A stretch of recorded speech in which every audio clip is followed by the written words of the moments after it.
Hello, everybody, and welcome to Valves Opened, a Valvetronic Designs podcast. I'm your host, Brandon, and today I have a very special guest, Mr. Austin Huffman, the CEO and founder of Valvetronic. Austin, welcome to the beautiful showroom that you have designed in this beautiful Valvetronic Designs lobby at the new HQ. It's a pretty cool spot. Thank you for having me on this new podcast we're doing here. Hopefully you all can learn something. We're excited to share a little bit about the Valtronic mission. Brandon's going to take lead here, ask me hopefully some really good questions. He usually has very good questions for me when we're here working on some really cool projects. So let's get after it. And what do you want to know, Brandon? So people know Valvetronic Designs. They've heard of us, they've seen our systems, they've seen our sponsors, but they really don't know what Valvetronic is, who Valvetronic is. It's kind of a question that I've been dealing with on the marketing side for a while, where people are like, oh, they're just some drop shipper. Oh, they're just a bunch of teens in some warehouse, or they just are sitting in their rooms ordering stuff and selling and putting logos on it. I know the story of how it started, but a lot of the world doesn't. They don't know the origins of Valvetronic. So I'd love to start with your story of the first Valvetronic exhaust and lead into how we got to where we are today. All right, so the first Valtronic exhaust is one side of the story, but I'll take you guys through my interest in the automotive hobby first, and hopefully that'll give some more background as to why I want to do this in the first place. So in the summers, my family used to spend some time in an area in Rhode Island, and I happened to be walking with my bicycle with my friend Sam as a 15-year-old, and I saw a 996 Porsche cab turbo and saw it was beautifully specced out. It had like H&R spacers, it was lowered, and me as a 15-year-old, having spent so much time looking on the FabSpeed website, I like knew all the little bits and bobs on this car. So I happened to walk up to this guy and I was like, hey, like, did you do these spacers? You have these springs? And the guy looks at me like, what are you talking about? Like, how do you know all this? And I said, well, I'm just very interested in this stuff. And the guy was very nice. He said, hey, do you guys want to come for a ride? And this is an area where we kind of knew everybody, so we knew this guy was not going to kidnap us. So this nice guy took us for a ride in this 996 turbo cab. Me and my friend Sam, we had a blast. The car was making like 480 wheel horsepower. And that was the first time I was ever in something really fast. The next day, he happened to bring the car by to have my uncle and I detail it and clean it. So that's kind of where this entrepreneurial passion began. And I was like 15 years old making money detailing cars. But then I had saved up enough money as a 16-year-old. I asked my father, I said, hey, Dad, what are you going to buy me as a first car? And he laughed at me and was like, you can buy anything you can afford, pal. A shitbox. Good luck. Yeah, figure it out. It's your own money. And I had always wanted a BMW 335, an E9X, and that's what I ended up buying. I spent every dollar I ever earned on this car and got the car, immediately did the BMW Performance exhaust, did a secondary cat and delete, and then I did a downpipe. And every time I'd start the car in the morning to go to my high school at the time, I would start the car at like 6:30. My mom would be leaving for her work at about the same time, and the car was so loud. And it was, the cold start on those cars is really, really aggressive. So I would start it, and she would come screaming, turn the car off until you're ready to leave. So I would have to like turn the car off and then like shuffle it out and then start it, which was a real pain in the ass. And then one day she happened to be in the car with me, and she was like, you need to make this quieter, but why don't you make it quiet when you're in the car and then loud when I'm in the car? I was like, that's a pretty cool idea. And so at this time I had a white 335. I had traded the black one for a white one. There was a bunch of cars in between, but just the normal, what happens with buying and selling stupid stuff. So I had this white 335. It was tuned, it had the downpipe, it had all the exhaust mods, but it had the BMW Performance exhaust because I had saved it from the original car. No valves. The factory BMW 335s, the E9X cars, they have a factory vacuum exhaust valve. So when I was a senior in high school, I took that car that I had, I took the BMW Performance exhaust off, and then I did something which is now known in the 335 community as the 1/2 PE mod, where you take the two factory exhaust mufflers and you straight pipe one side where the valve is and you keep the other side stock, so you have a makeshift valved exhaust. So I did this, and then I put some information out on Tedward's YouTube channel about the mod that I did. I made a valve controller, and I put this out so people could, see it. And 335 owners go crazy. Exactly, yeah. It was like the first time anybody had seen a valved exhaust for this platform, and it was cheap. I mean, I think I did it for a couple $100 with the valve controller and everything. And then I found out that people were messaging me on Instagram saying, hey, I wanna buy this. And I was like, well, no, just do it. I explained in the video how to do it. And they're like, well, I don't wanna do it, I just wanna buy it. And I'm like, here's another opportunity. So I ended up keeping that car for a little while. And then when I went to university as a freshman, I wanted to have my car on campus.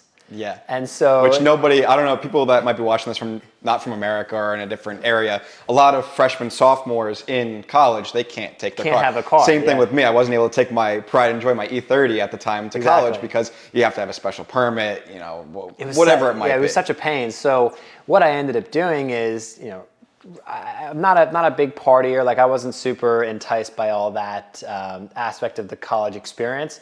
I wanted to have my car because I was kind of bored sitting in my dorm room doing bullshit. So I ended up working with the entrepreneurship department to have this project where I was working on this car to build these exhausts, and that allowed me to go to parking services and get a $500 a semester parking pass, which is absolutely egregious. Ridiculous. I think mine, even when I was allowed to, I think it was around the same, like $400 for a parking space. For my GTI. My GTI, keep in mind, my GTI in college was worth like $300, yeah, and I paid that much a year to park it on campus. And it was the dumbest thing. Yeah, but so I ended up getting the car on campus, and then I sold that car and actually ended up buying a silver 335i sedan. And that's when the university helped me like form the LLC and kind of get started as a freshman to start to sell these products. As a going into my, it would have been sophomore like semester, like right in that summer after freshman year, there was this Lehigh program called, it was initially called Launch Bay C, but then it was called the Hatchery. And in the Hatchery, it was like 8 weeks long.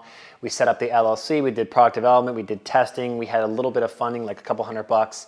And so I made the first couple prototypes, made the Instagram page, just took pictures off of other 335s and like would tag, oh, this 335 looks good. I wonder how it would sound with a Valtronic exhaust. So it's the same thing we do to this day. Exactly. So it has to be like, there has to be clever marketing to begin this. And I was like, I'm either going to really fail and lose the opportunity to have my car, or we're going to sell some products. So I found a manufacturing house, which actually Monarch Manufacturing, who builds a lot of the Soul performance components here to this day. They build a lot of headers and stuff. Sam and his team are absolutely world-class over there. They're great people, great to work with, so highly recommend their service. They helped me do the first build of these couple units. We built about 10. Sold them relatively quickly. They weren't cheap. They were about $600-700, which is expensive for the 335i community. And kind of the rest is history from there. I had that car for a little while. I sold it and then ended up getting an E92 M3 and figured out a way to make a valved exhaust for that, electronic actuators. Quite honestly, the V1 program for E9X was kind of a shit product. Well, we're really transparent now about our start. And, absolutely. You know, back then, I'll let you explain, but it was a drop shipped product that was just shit. Yeah, it really didn't work. You realized how bad it was. So bad. So yeah, that process went like, I was real green thinking, oh, I know everything about exhaust, right? I'm just going to go on AliExpress and buy something. So I bought this kind of valved axle back setup. And you know, now looking at it now for what we build to back then, I mean, the quality is second to none for what we produce compared to what I ended up buying. It was like a T201, not stainless steel. The tips were all crooked. The valve hardware never worked properly. But that's kind of where it all began. And we were good at giving people the opportunity to have the valve flexibility, and we were constantly improving the products at that time. So, and it was before valves were popular. Like even with OEM manufacturers, like they had valves, but they didn't really work that well, right? I know on my 340 at least, with the factory valves, open and close didn't change anything. No, it really was pointless. So it was more of an emissions control device. I mean, you do see AMG performance exhaust, you see the Ferraris and Porsches and stuff have it, but it was never in an accessible product category to where you had, you know, a good solid product, but not a product that was, you know, maybe top tier back then. But now we've seen what works and what doesn't. And you know, to all the comments out there that we see, we hear you. You know, when you say, oh, drop ship, China, whatever. I'll tell you this. For anybody who wants to dismiss Chinese or overseas manufacturing, look around you. Got your phone. How well does your phone work for you? Where's this made? Yeah, everything is built overseas. If you think that the exhaust system that's on your car, unless it's AWE, another great company located right down the street from us, they make awesome products. They make stuff in the US. Everybody else, pretty much overseas built.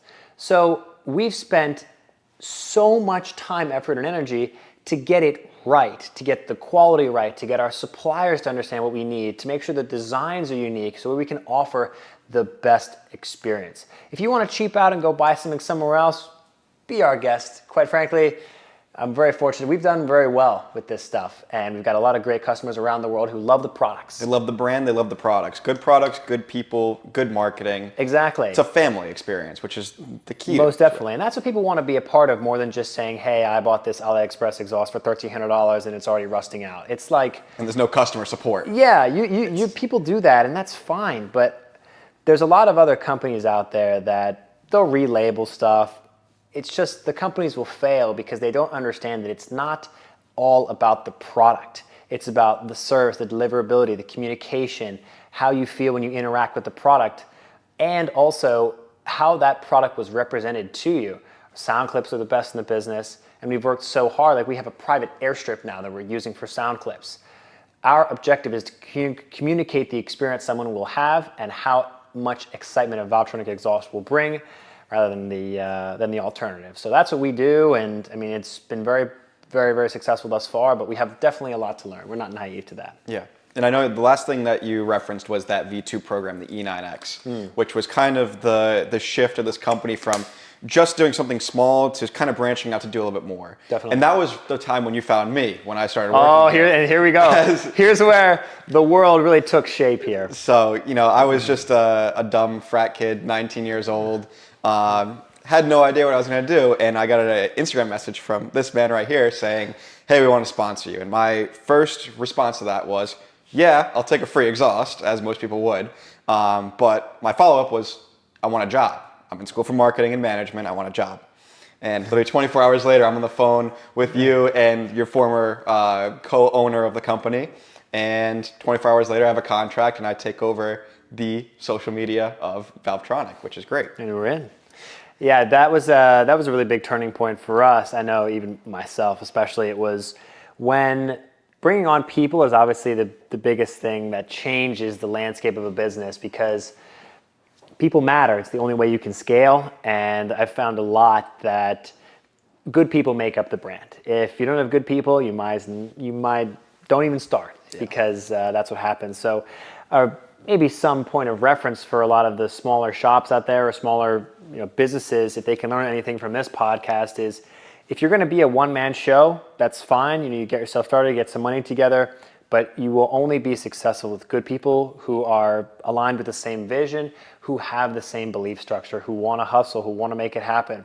I was reading something recently that talked about how this person had submitted 2,000 job applications for a job that was like an IT job. And I was like, how does that even happen? And you start to realize that when I have 100 resumes on my desk, you need to be the person who separates yourself. And the fact was that Brandon just asked for a job. I'm like, this guy seems like he might be a good fit for us. So if you never ask, the answer is always no. So it's obviously been great having you as part of this team, but we have so much to learn. Obviously, we're very young, both of us. There's a lot of marketing stuff we got to work on, a lot of more business structure stuff we got to work on. I don't know if people know this, but our objective, and you and I are aligned in this, maybe the viewers don't know this yet, but we want to be the standard for exhaust solutions. When you talk about MagnaFlow and some of the companies that are known that have huge market caps, we want to be known up there, but we want to known for the quality of maybe Capristo or some of these other companies overseas, like the German companies or the Italian companies that really give that nth degree of experience. There's a lot of competition in this market. Only way you're going to set yourself apart is have an incredible team, have an incredible facility, have the products be second to none, and you got to have the marketing to back it all up. If somebody Googles what's the first modification I do in my car, we want it to always be the first choice of Valvetronic exhaust. Yeah. Whether it's the universal mufflers or full exhaust, which is actually a perfect segue into the next topic I wanted to talk about, which is the universal mufflers. Which, when I came on, we didn't even have a headquarters. Yep. You guys are still working out of your dorms. Yep. We were just talking about getting into Park Ave in Quakertown. If you guys don't know, we had a wood shop in Quakertown that was just dusty all the time. It's just, you leave work. Humble beginnings. You had fucking dust all in your nose, and great time, character building. That's definitely. But that was just in talking, right? That wasn't even a thing yet. And the universal mufflers were just a product that you kind of had, that you found. And nobody was doing anything with it, right? There was no other companies out there that were doing just mufflers. And we've seen over the past almost 3.5 years now how much that has grown. Counts, yeah. And how much the universal mufflers, they're kind of how we fund our fun projects, whether it's a double X pipe 720S or a P1 exhaust. That's kind of like the foundation of our company, because whether you're a very successful person with an SVJ or you're somebody that just got into cars at 16 years old, has a Honda Civic and wants a Valtronic muffler, we kind of cover all ranges of that, which is great. And I don't think a lot of companies do that. I think there's so many companies out there that are segmented on, based on the cost to get Well, in. there's a big reason. So let's talk about the product segmentation idea. Initially, when this project began, we spent a ton of time engineering the valve mufflers to work. And it took us 2 years. I mean, you can remember some of the early valve mufflers People where were just saying it didn't work. the sound difference wasn't very good. And there's obviously, we're not perfect. So there's always going to be product improvements that have to happen. So when that began, we spent a ton of time figuring out how do we make the best mufflers. Now, as we've since rolled out the T-style, which we've tested thoroughly, the single to duals, and the traditional single to single outlet mufflers, we've tested the internals of the product to just work flawlessly. And because of that, our development's kind of stopped, and as the bell curve begins to continue up, we're reaching the mass market, we're getting that stuff out there, which kind of, to your point, does align with us using the funds from that to go and do these other crazy projects, because it's extremely challenging to cover all bases. That's why you see R1 Motorsports, they just do Porsche stuff. You see, Active Auto Work, they just do BMW stuff. You see a lot of these companies, they're very segmented in their genre. Us, we want to use our technology and our know-how and our engineering might to build the best systems for whatever platform, because like the double X Pipe 720S system was a product that I think that once Gintani popularized the SVJ equal length high pitch, people, myself included, especially realized that regardless of the exhaust platform, these cars have incredible sound capabilities. F1 race headers for R8s make them sound like Gallardos. You've got this double X Pipe 720, which makes the car sound like a Ferrari 458. There's a lot of engineering involved, but it makes me very proud to be able to offer something that is a cut above the rest in terms of sound. G80s, equal length program. And if we're gonna put something out there, it's gonna be the best sound. I don't want to put anything else out there that's not gonna be the best experience, because who wants to buy that shit? And I don't think a lot of people understand that aspect of this business. I think people think of a Valvetronic exhaust as just an exhaust with none of the components, straight pipe with valves at the end. Yeah. They don't understand the renditions of the E9X system that we went through. Oh my God. Double resonator, forward X pipe, rear X pipe, like so many things that we're still playing with. I think we have a few more systems that we're working on with extra resonators to get a special sound out. With the SVJ exhaust, with the equal length headers, equal length downpipes. There's so many different things that go into the exhaust that separate us from the competition. I mean, G80 equal length exhaust. Yeah. That sets us out a lot from our competition, especially in the BMW market.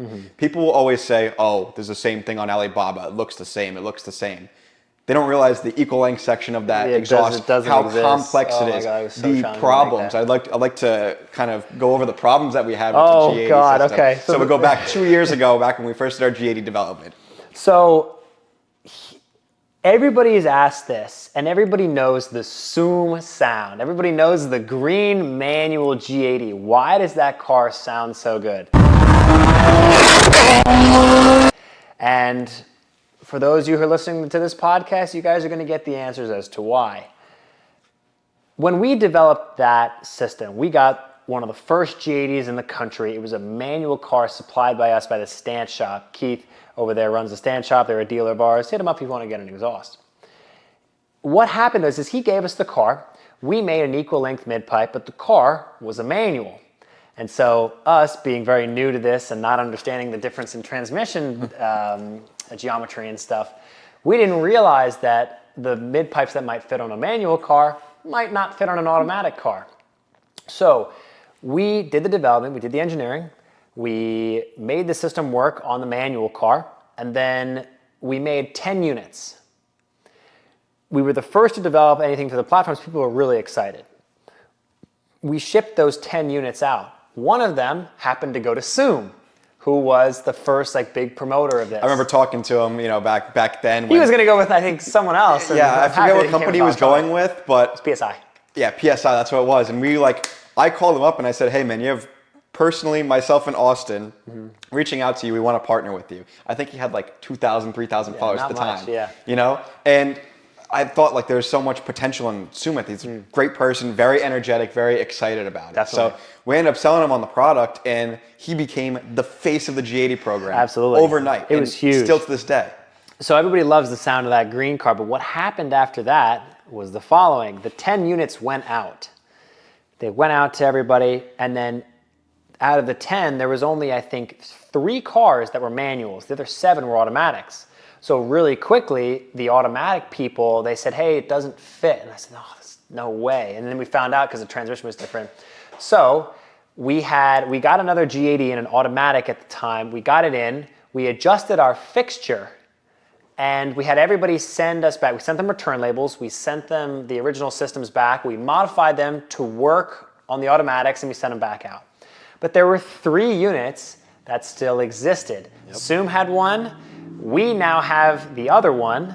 And there is a banana-colored G80 with that mid-pipe, I think a Meisha shaft rear or something. Beautiful sounding car, beautiful looking car. Both, yeah. I mean, that car sounds phenomenal. So. And it's funny, I remember when he first pulled up to, I think it was a Philly Bimmer Club show, and he revved his car, and I knew that it was I had no idea that he had it, but I heard it, I'm like, that sounds like our prototype. So unique. Yeah. I'm like, holy shit, that's it. And I asked him, I was like, what mid-pipe do you have? And he smiled at me and he goes, I have one of your prototypes. And I was like, wow. Yeah, because it's so unique. Unbelievable sounding mid-pipe. So it was a really big learning experience for us because we understood what type of engineering is necessary to get your product out into the market. And what's really important, especially with these newer cars, is people love the first to market. Whoever's the first to market usually gets the gravy. So our objective with that platform was to be first to market. But what we did is we did the single mid-pipe,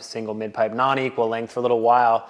And then we spent a lot of time engineering in-house trying to make the equal length work on an automatic, which was really challenging. And so we were running the car duals, and we were running it kind of like the active style back and forth. And I was like, nah, let's use the single because I like the deepness. The single is great. I think also people don't understand the difference between equal length and single sometimes. So if you want to go into detail and explain kind of the sound characteristics. We'll take Gentani SVJ and we'll take G80s. We'll take them in separate groups here.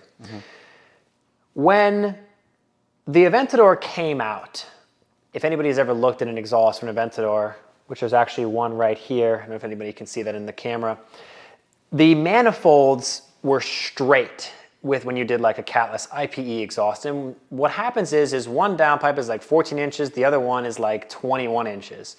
So that 7 inches in difference gives a very flat sounding Aventador. Star Dropper, brilliant. When the Aventador came out and the cars were in Japan, they engineered this equal length downpipe so that both bends that went into, both sides of the headers on each side of the engine, they would wrap around each other or have like this long bend and then come together so that the exhaust was traveling the exact same distance no matter where it started. So that is the equal length idea. And then when that would come together, it would go to a rear section like an X pipe like this, and you would get that very exotic F1 sound. And then, Gentani came along and kind of used that from the SVJ platform, developed a great system. Huge. And then every single person that you think of like the best sounding cars, it's Lexus LFA, Carrera GT, Gentani SVJ. Exactly. So we took the same idea and then applied it to the G80s because the G80s have the same problem. The downpipes, one downpipe is again like 14 inches long, the other one is about 22 inches. So there's no room to equalize in the downpipe, so you have to do it with the midpipe. So what we did is we developed a section where it would lengthen the shorter downpipe so that right when it came together at kind of the tree trunk T section, it was exactly the same length, and you would get that very exotic sound out of that car. Like a proper inline six from like E46, Exactly. E36, Yeah, you M3s, get that sound out of that. So the single is just kind of what it's described as, just a single mid-pipe going back, and that helps really deepen the sound of the cars. But if you want the really high-pitched exotic sound, you got to go equal length. And you have to do the same thing for F80s as well, because F80s struggle from that same exact problem. F80s are the same problem, but the F80s, there is no space to do. I think Driftworks did it. They made an equal length downpipe, but trying to install that probably is going to, you're probably going to have to take the engine out of the car, which is going to suck. So good luck with that. But, you know, and this kind of goes back to what we were talking about before. If we're going to offer something, we need to offer the ultimate experience. We're not in business of putting out something that's not going to be the best sound. So we're always improving, always innovating. You know, in terms of G80 stuff now, I want to see if we can continue to innovate in the platform and bring that Zoom sound to the automatics. So, you know, people say like, oh, you know, why don't we ever see any other companies redeveloping systems? It's because for us, we're real enthusiasts. If I find out something that's groundbreaking, I'm going to go and redesign my other stuff because I'm not naive to, I don't know all the answers. I don't have all the information. So when we gather new things and we learn something new, we have to continue to innovate. Try it, see how it works. You know, exactly. we're young. If you guys aren't aware of the age of people in our company, How old are you, Brandon? I am 23 years old. And I'm 25. And so we have a lot to learn. We've been doing this for 4 years now. Yeah. So, you know, since we were almost teenage, I know definitely you since a teenager, but even me since I was a teenager. Definitely. So we're always looking for something to separate us. Like all these big companies out there, like we always think, why can't we be them? Exactly. So it's always finding the next thing, like the equal length stuff. Exactly. And a lot of people that say it's the same thing when they go on Alibaba or whatever it is, they see the just single mid, not equal length. And they don't understand the engineering that goes into making it. If other companies aren't doing it, it's because it's pretty difficult. It's probably hard, Yeah, and we've been doing it for so long, we figured it out early, and that's kind of become the standard for that platform. That's why we're so popular with the BMWs right now, which is great, you know? And so I'll take a piece of that and expand on it. Let's talk engineering, and let's talk what really matters when you talk about an exhaust system. Let's say you want to try to save some money and you go and buy one of these AliExpress systems. Let's take into account that it only takes one thing to go wrong to where your entire experience is ruined. Let's say the fitment isn't right. Let's say the system starts to rust away. Let's say the valves rattle. The tips don't work. Stuff doesn't line up. Gucci makes a lot of t-shirts. They make a lot of money selling t-shirts. You can go on AliExpress and buy a t-shirt that says Gucci. Is it a Gucci t-shirt? No. The reason I give that reference is because it's like buying a pair of fake shoes. They might look the same, but you'll notice if you wear them and that you just use them for a week, they're going to deteriorate. They're going to fall apart. It's like fake watches too. Yeah, our systems are really, really expensive.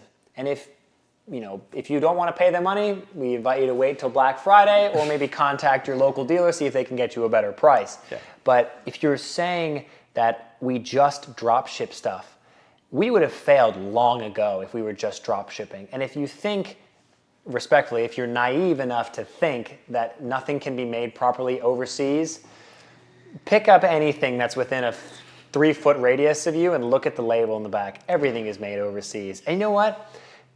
We have kind of been,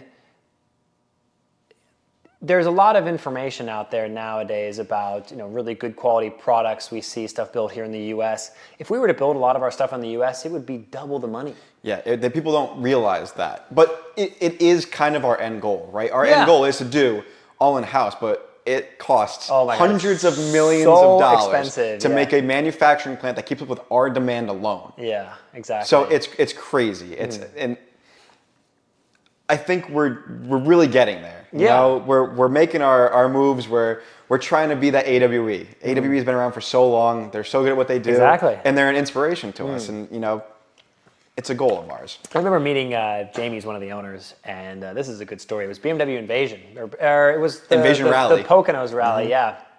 And I think I walked through Jamie's facility at AWE like, I did 5 or 6 tours because I was like, this place is so cool. And at this time, we were working out of the wood shop. Yeah, it was just crazy to us. The scale is wild. So, and I was wearing a Valtronic t-shirt, and Jamie happened to walk up, and he's like, "Oh, like, do you like what you see?" And I was like, "Oh man, this is so cool. We have so much to look up to." And Jamie and I still chat. We see each other at shows. I think he was expecting me to be like, "Oh, like I'm trying to steal your stuff, whatever." But I was like, "Dude, like this stuff is so cool. It makes me happy that I don't even think we're competitors. We're industry counterparts. Those who are at the top collaborate. They don't compete. Yeah. And that's why you see like a lot of the big brands like Gucci and Louis and a lot of this stuff. You don't think those people talk to each other? Of course they do. They coexist. Yeah, exactly. Their stores are together in the mall. They're right next to each other, you know? So that's why we don't produce any downpipes or any like aftermarket components like that. So we find partners in the industry, and we'll buy products from companies that we believe in. So there's always room for people to jump into the market. But if you're going to jump into the market, we have a lot of copies. There's a lot of people who say that, oh, it's the same system as Valvetronic. Let's take the AliExpress out of those people who don't educate themselves. But a lot of other brands who they copy our website, they copy everything. And copy they try our slogans, copy our trademark exactly, stuff. Exactly. It's a constant problem for you guys that are watching is that because we're so innovative at what we do, everybody else that tries to be us copies things. Yeah, exactly. Whether it's the bracket to extend the brace on the G80s to fit the mid-pipe. It's the smallest things, website details, descriptions, pictures. It's an ongoing thing, but we constantly move, especially everyone in our copies marketing. McDonald's too. Yeah, so it's imitation is the best. It's something that just happens in business, but it does get frustrating. I know for me and for you a lot. We'll go into each other's offices and be like, what the fuck? Like this person just copied this from us. Like this website looks the same. So, but we always have to realize too that with our trademarks and our slogans and our patents and stuff that we have, a lot of that stuff is only as good as one can defend it. And we realize too that competition we always welcome. That's why like great companies like Active Auto Work and stuff, they make some really badass products. They do equal length like we do. And we always find too that we have a lot of respect for them because they were actually an inspiration of why I wanted to get into this. FabSpeed and Active were like the companies that I would research all the time and the products that I wanted to have on my car.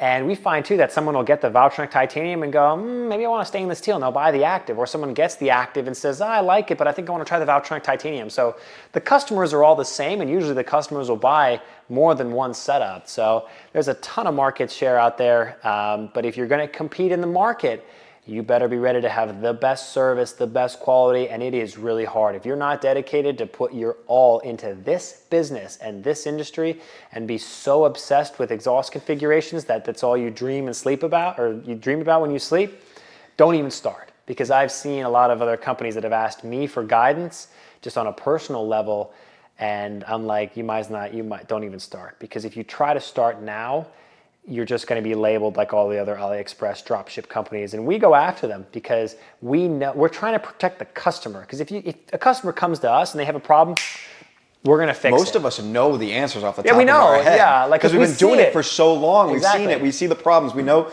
what problems happen with our early systems. So when somebody complains about a competitor's system that we know is pretty much the same as one of our systems we started with, we're like, oh yeah, this is why this is happening. The problem. This valve is bad. This is going to break. This is going to crack. We know because we've already tested it before. So it's how the market gets shaped, and we're just fortunate that we can continue to grab as much market share as we can and offer the best products and offer the best experience to people too.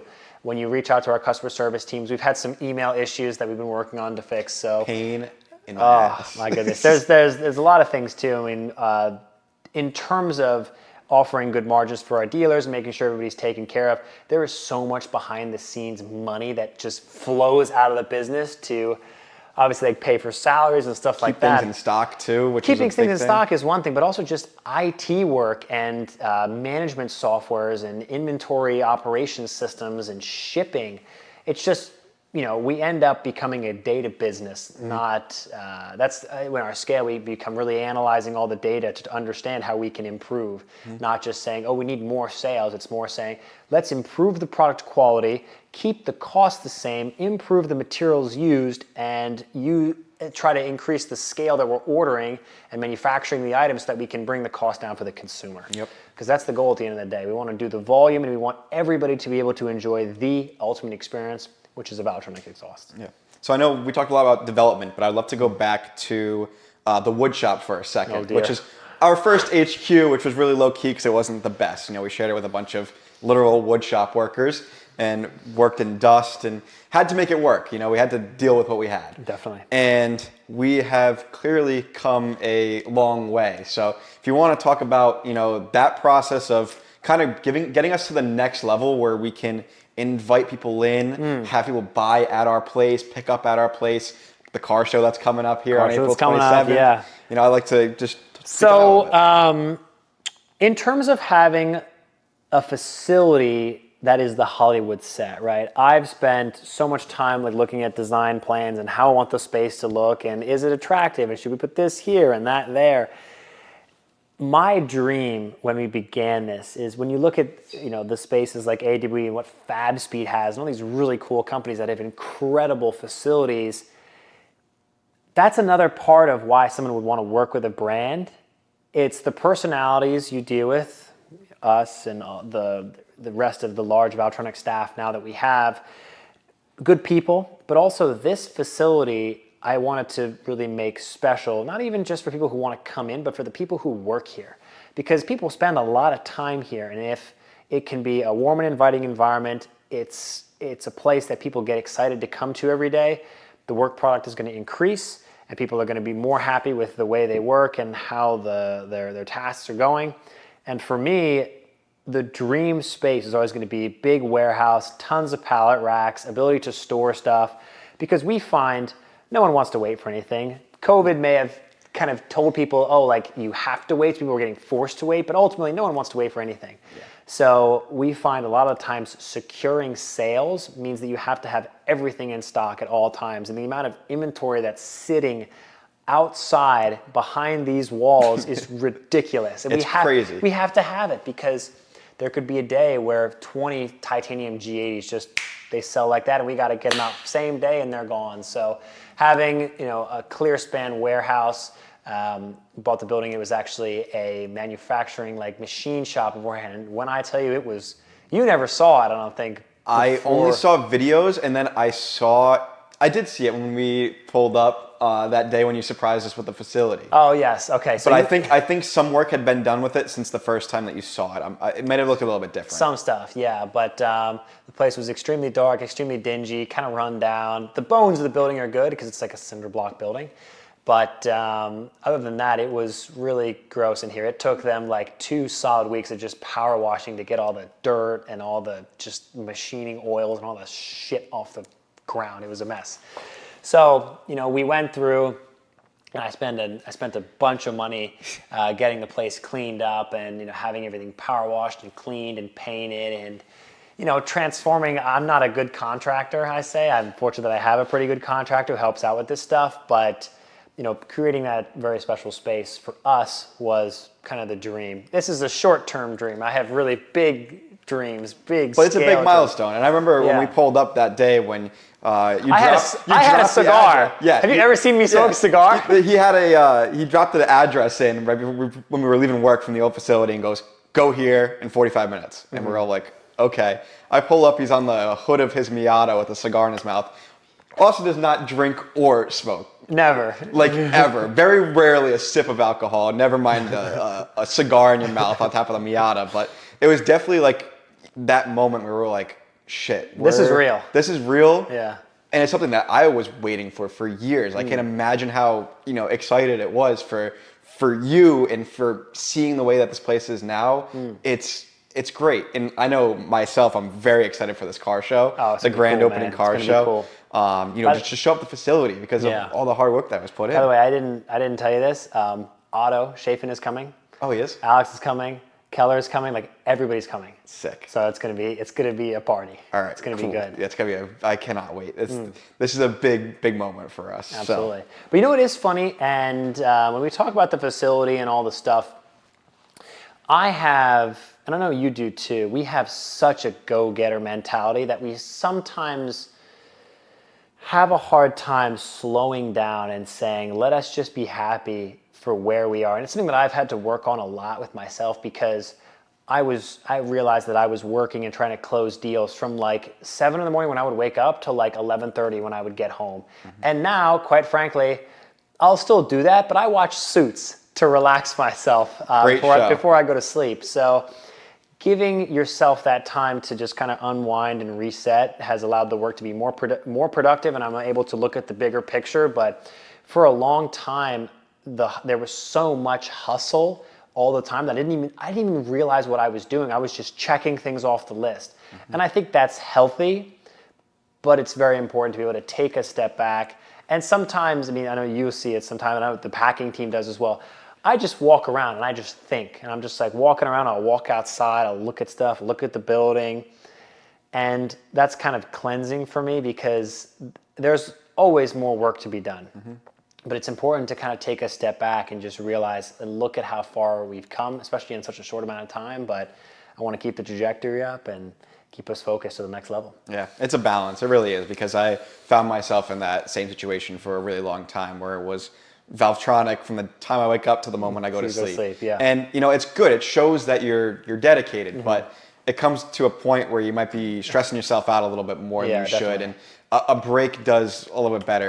One step back, 2 steps forward, kind of thing. Yes, yeah. When you're able to take that the rest, it does help kind of reconfigure your appetite to get after it even more. So it's like the gym. I find if I don't go to the gym for 2 or 3 days, I'm like, I feel a little floppy.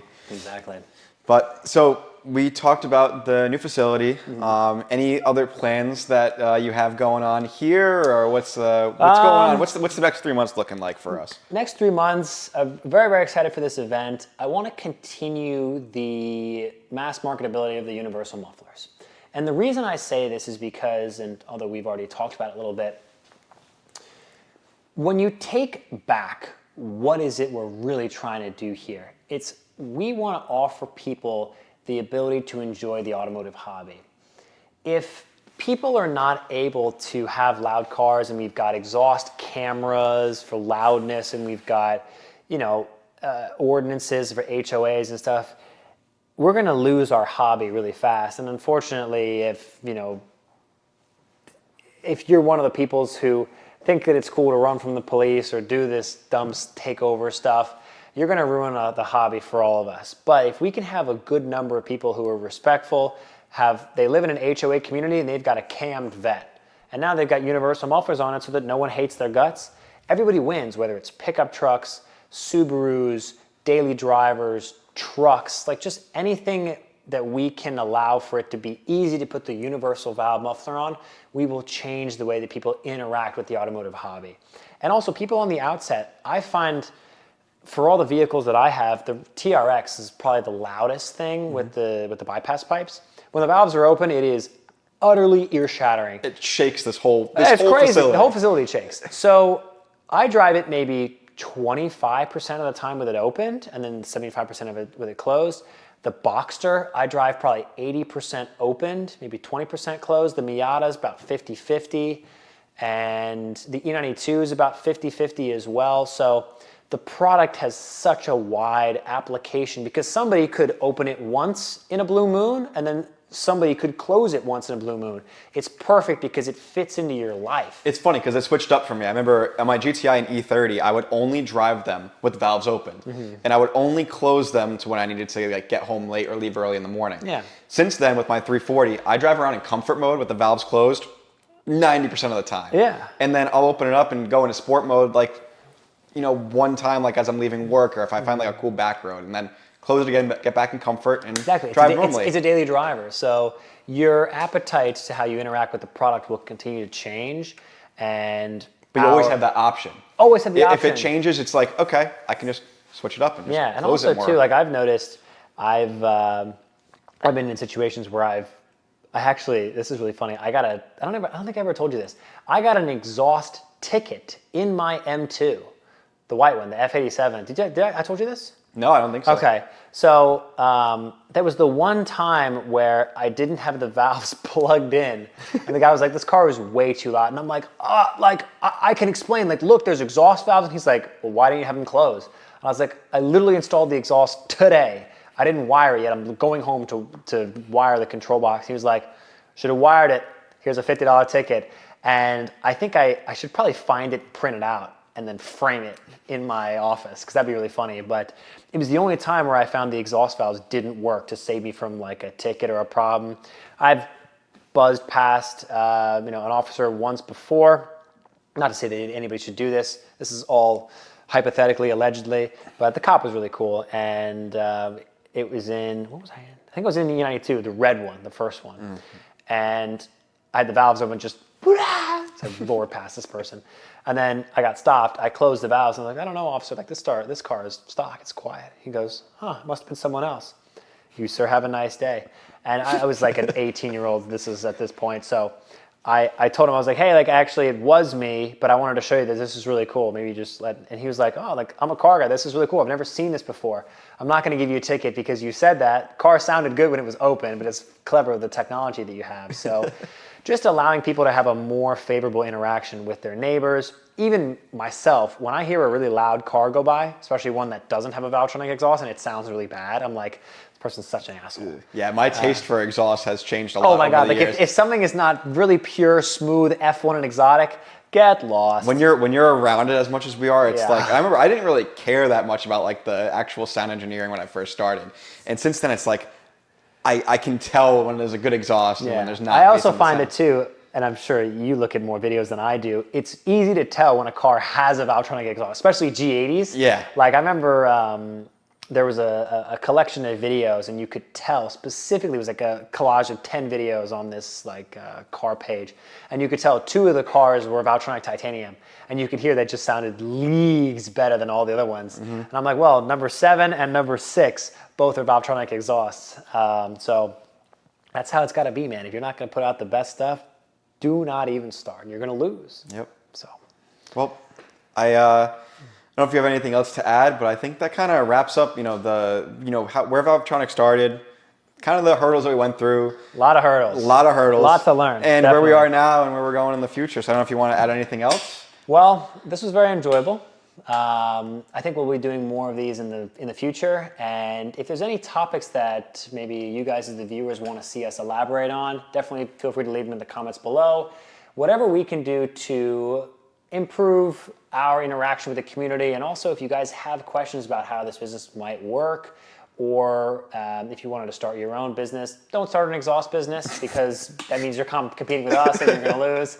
But if you have any other, we can give some other business advice for people too. I mean, I do some minor consulting for some smaller shops and other businesses and such, and there's a lot of similarities in these businesses, but there's also a lot that just pertains around the individual. Yeah. If you're gonna, even if you're working for someone and they don't have the passion, find another place to work. Because if the leader of whatever brand you're working for doesn't have just the fire to rock and roll all the time, you're going to want to work for someone else. Me, I know that the guys who are here, who fortunately are part of this Valtronic family, we're going to get to the top. And it's not an if, and, or but, it's when. When, yep.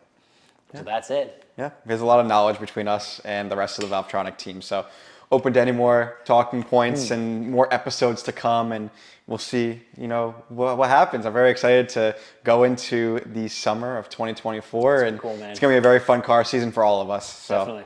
Thank you guys for tuning in to episode 1 of Valves Open by Valvetronic Designs. Bye.